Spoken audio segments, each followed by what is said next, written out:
नमस्कार मित्रांनो, स्वागत आहे तुमचं पुन्हा एका नवीन व्हिडिओमध्ये. मित्रांनो, चीनच्या रिअल इस्टेट बाजारातील प्रचंड घसरणीनं संपूर्ण जगाला धक्का बसलाय आणि आता तर भारतीय देखील थोडेसे चिंतेमध्ये सापडलेत. गेल्या काही महिन्यांपासून चीनचा गृहनिर्माण बाजार दीर्घकाळांच्या मंदीचा सामना करत असताना 70 शहरांमधील किमती जवळपास 2 दशकांतील निच्चांकी पातळीवरती पोहोचल्याचं वृत्त समोर आलंय. यामुळे भारतात देखील अशीच सुधारणा होईल का हा प्रश्न निर्माण होतोय. चीनच्या रिअल इस्टेट बाजारामध्ये अलीकडेच मोठी उलथापालथ झाली असून घरांच्या किमती 20 वर्षांच्या निच्चांकी पातळीवरती पोहोचल्यात. या घसरणीनं संपूर्ण जगाला धक्का बसलाय. दरम्यान भारतात देखील मालमत्तेच्या किमती घसरणार आहेत का असा प्रश्न लोक आता सोशल मीडियावरती विचारू लागलेत. तर मग एका आकडेवारीनुसार मागच्या वर्षीच्या तुलनेत 2021 मध्ये चीनमधील घरांच्या किमती अंदाजे 23% घसरल्या होत्या. सोप्या शब्दात बोलायचं तर गेल्या 20 वर्षातील चीनमधील स्थावर मालमत्ता क्षेत्राची वाढ आता जवळपास थांबलेली आहे.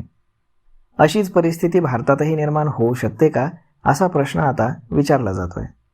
चीनच्या रिअल इस्टेट बाजारामध्ये नेमकं काय घडलंय आणि त्यामुळे भारताला किती मोठा धोका आहे हेच आजच्या या व्हिडिओमध्ये आपण समजून घेऊयात.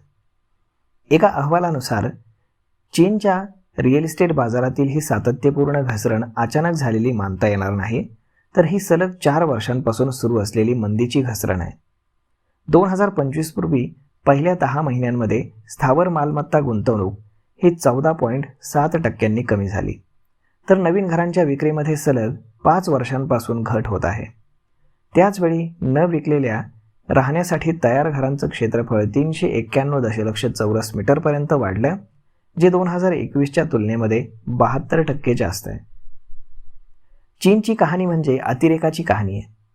गेल्या काही दशकांपासून सरकार आणि बांधकाम व्यावसायिक घाईघाईनं बांधकाम करत असून हजारो इमारती उभारल्या ज्यामध्ये कोणीच राहत नाही. ही ठिकाणं घोस्ट टाऊन म्हणून ओळखली जातात.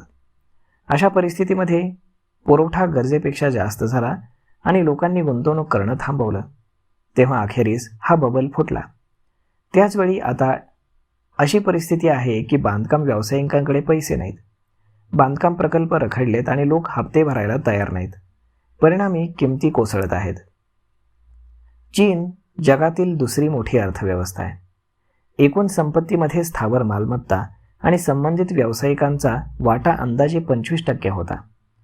सामान्य लोक शेअर बाजारामध्ये गुंतवणूक करण्याऐवजी घरांमध्ये गुंतवणुकीला प्राधान्य देऊ लागले आणि अशा परिस्थितीमध्ये आता घरांच्या किमती घसरत असल्यानं लाखो कुटुंबांना संपत्तीचं नुकसान होऊ लागले.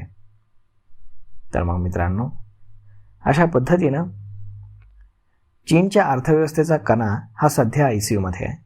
तिथलं रिअल इस्टेट मार्केट गेले 4 वर्षापासून क्रॅश होत आहे आणि यावर्षी तर तिथले जे काही रिअल इस्टेटचे दर आहेत ते 20 वर्षांच्या निच्चांकी पातळीपर्यंत पोहोचले आहेत.